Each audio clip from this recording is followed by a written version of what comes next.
Universo Diverso, com Luciana Neri. Assédio moral. Vamos conversar com Patrícia Pastore, ela é assistente social, líder em responsabilidade social, consultora em negócios de impacto e especialista em gestão humanizada. Bom, Patrícia, vamos começar definindo o que é assédio moral e onde é que ele pode acontecer. O assédio é um tipo de violência psicológica que se caracteriza como uma conduta abusiva, que se repete várias vezes, que expõe alguém a situações de humilhação, situações que deixam a pessoa com vergonha ou situações que levam ao constrangimento. Então, o assédio ele é um ato que viola a dignidade de uma pessoa e, por isso, infringe um dos seus direitos. E nesse sentido, o assédio ele pode ocorrer nos mais diferentes ambientes sociais, seja na escola, nas universidades, no ambiente de trabalho e até mesmo em nossas casas. E como se caracteriza o assédio, Patrícia? Para ser considerado assédio, a gente precisa pensar em alguns requisitos. E quais são eles? Primeiro, ele tem que se configurar como uma conduta abusiva, ou seja, a pessoa que se sente assediada, ela se sente também privada do seu direito. Ele tem também uma característica de natureza psicológica, atentando ali à dignidade emocional desse indivíduo, deixando esse indivíduo inseguro, frágil, com instabilidade emocional. Para ser considerado assédio, é preciso que essa conduta ela seja repetida, então que ela aconteça de várias formas e de várias vezes. Em suma, é uma conduta abusiva que atenta contra a dignidade emocional das pessoas e precisa também ser repetitiva para ser considerado assédio, é por aí? Ela tem uma finalidade de excluir, de invadir a privacidade do indivíduo e limitar o seu direito enquanto cidadão. Ou seja, o assédio coloca a pessoa em situação de risco, em situação de vulnerabilidade e também de fragilidade emocional. Ele poderia acontecer em vários ambientes, inclusive nas empresas, não é? Perceba que no ambiente de trabalho não é diferente, porque essa situação de risco, de vulnerabilidade, fragilidade emocional que nos referimos anteriormente, elas fazem parte do comportamento de empregados e empregadores. Então, o assédio moral no ambiente de trabalho é uma conduta que afeta diretamente as relações sociais que são estabelecidas entre as pessoas que são expostas a certas situações de constrangimento. Isso vai interferir não apenas na liberdade individual de cada um, mas também no desempenho da própria empresa. E o assédio nas empresas não é raro de jeito nenhum. Para que nossos ouvintes tenham uma ideia, a Organização Internacional do Trabalho afirma que quase 25% dos trabalhadores em todo o mundo já sofreram algum tipo de assédio moral no trabalho. Olha que dado relevante. E quais são as causas, Patrícia, desses eventos de assédio nas empresas? Por que eles são tão comuns? O que nós percebemos é que o assédio moral, muitas vezes, é resultado de uma cultura de trabalho tóxica e que está enraizada e faz parte de alguns ambientes que preservam esta cultura de violação de direitos e de pressão psicológica, seja através de uma competição exagerada para atingir metas, de xingamentos ou pressão entre os próprios colaboradores para alcançarem resultados muitas vezes impossíveis. Ou seja, essas práticas são incentivadas pelas próprias empresas. Então isso torna ela responsável por esse assédio, por esse abuso. E quem é que comete o assédio? São somente os líderes contra os liderados? Pode ocorrer de várias formas.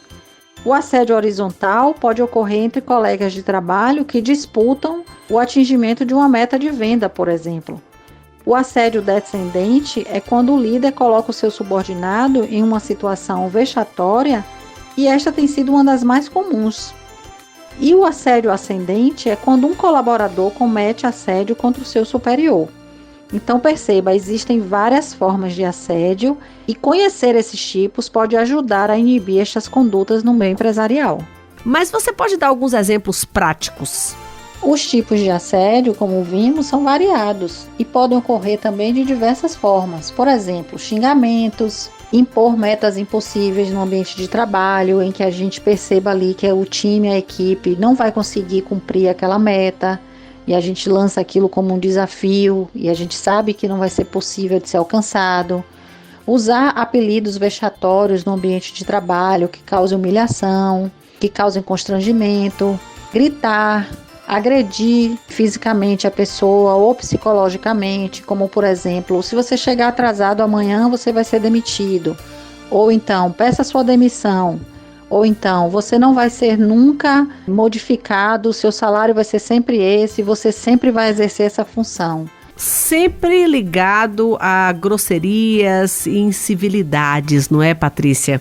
Tratar o colaborador ali com uma certa agressão psicológica, desfavorecer a solidariedade entre os colegas, então impedir que um colega ajude outro num trabalho que ele talvez tenha mais dificuldade, uma vigilância, né, excessiva acerca das entregas que estão sendo feitas, desconsiderar as opiniões das pessoas no ambiente corporativo, criticar a vida particular dessas pessoas, trazendo à tona dentro do ambiente de trabalho situações que foram vivenciadas em local de vida social desse colaborador, exibir fotos que talvez gerem constrangimento a essas pessoas, criticar o estilo pessoal com brincadeiras abusivas.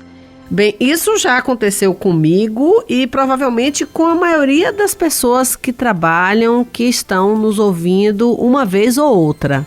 Percebam que esses comportamentos todos, eles para serem considerados assédio, precisam ter a característica de repetição e de que a pessoa se sinta ameaçada e constrangida por esses exemplos que eu trouxe aqui.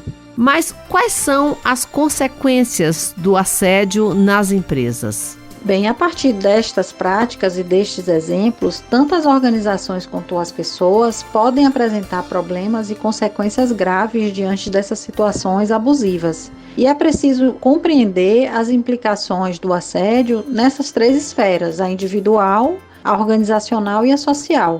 Então, a cultura de assédio, ela vai gerar impacto nas condições de trabalho e, consequentemente, no indivíduo, mudando assim sua realidade dentro desse ambiente de trabalho e nas suas relações com os seus líderes e com seus colegas de trabalho. E quais são os prejuízos para essa empresa, Patrícia? Por parte das empresas, estes problemas se configuram basicamente em alguns aspectos, tá? Que são relevantes. A violação dos direitos trabalhistas, a redução do desempenho e baixos resultados da empresa, o descumprimento das legislações de proteção aos trabalhadores, que podem gerar ali denúncias ao Ministério Público do Trabalho, desencadeando em processos trabalhistas. E quanto ao trabalhador assediado? Por parte dos trabalhadores, a questão dos problemas psicológicos e os problemas sociais.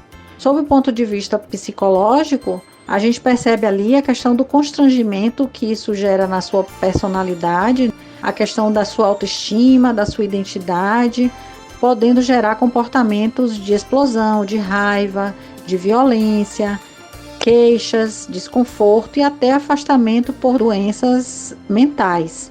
E essa pessoa assediada, ela tem problemas para além do âmbito empresarial somente. Sob o ponto de vista social, a gente percebe ali a incapacidade precoce ao trabalho, desestruturação familiar e social dessa vítima, rompendo alguns laços familiares e relações de amizade no ambiente de trabalho, encontrando assim dificuldade, inclusive, de se qualificar para novos trabalhos. Então, as consequências são graves e elas precisam ser olhadas com atenção. Para concluir o nosso bate-papo, é possível prevenir o assédio moral?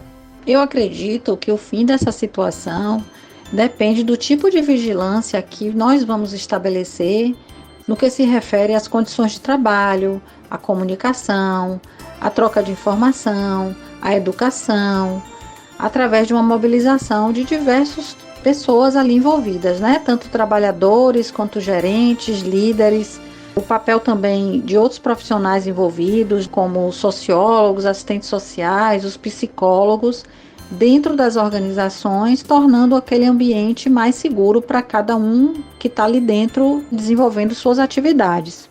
E como a empresa pode fazer isso? Sobre esse aspecto, como caráter preventivo, as organizações precisam adotar caminhos para informar, levar conhecimento treinar seus gerentes e seus funcionários através de educação e informação. Eu acredito que isso pode ocorrer de diversas formas, né? Então, por exemplo, através da elaboração de um código de ética e de condutas, realização de treinamentos, na definição de algumas estratégias de canais de denúncia, num comportamento ético que seja favorável a todos e acessível a todos, no profissionalismo, na relação social de confiança, no clima de tolerâncias, diversidades, na liberdade dessas atitudes, tornando ali o ambiente seguro, né? São tentativas que parecem ser desafiadoras, uma vez que as empresas não conseguem se responsabilizar pelos atos de todos os seus funcionários. Mas, ao mesmo tempo, é preciso prevenir o assédio através dessas tentativas. Elas precisam ser feitas devido aos perigos e aos prejuízos que o assédio moral pode causar dentro das organizações, não é por aí? De alguma forma, a gente tem que desencorajar essa recusa dessas pessoas que adotam comportamentos abusivos, agressivos e violentos, seja em qualquer lugar, em qualquer ambiente, né? Em casa, no trabalho, nas relações sociais que estabelecem com a família. Então, eu digo que são ações voltadas para a restauração da saúde mental, social, psicológica e da dignidade da pessoa humana. Esse é o caminho. Muito obrigada, Patrícia.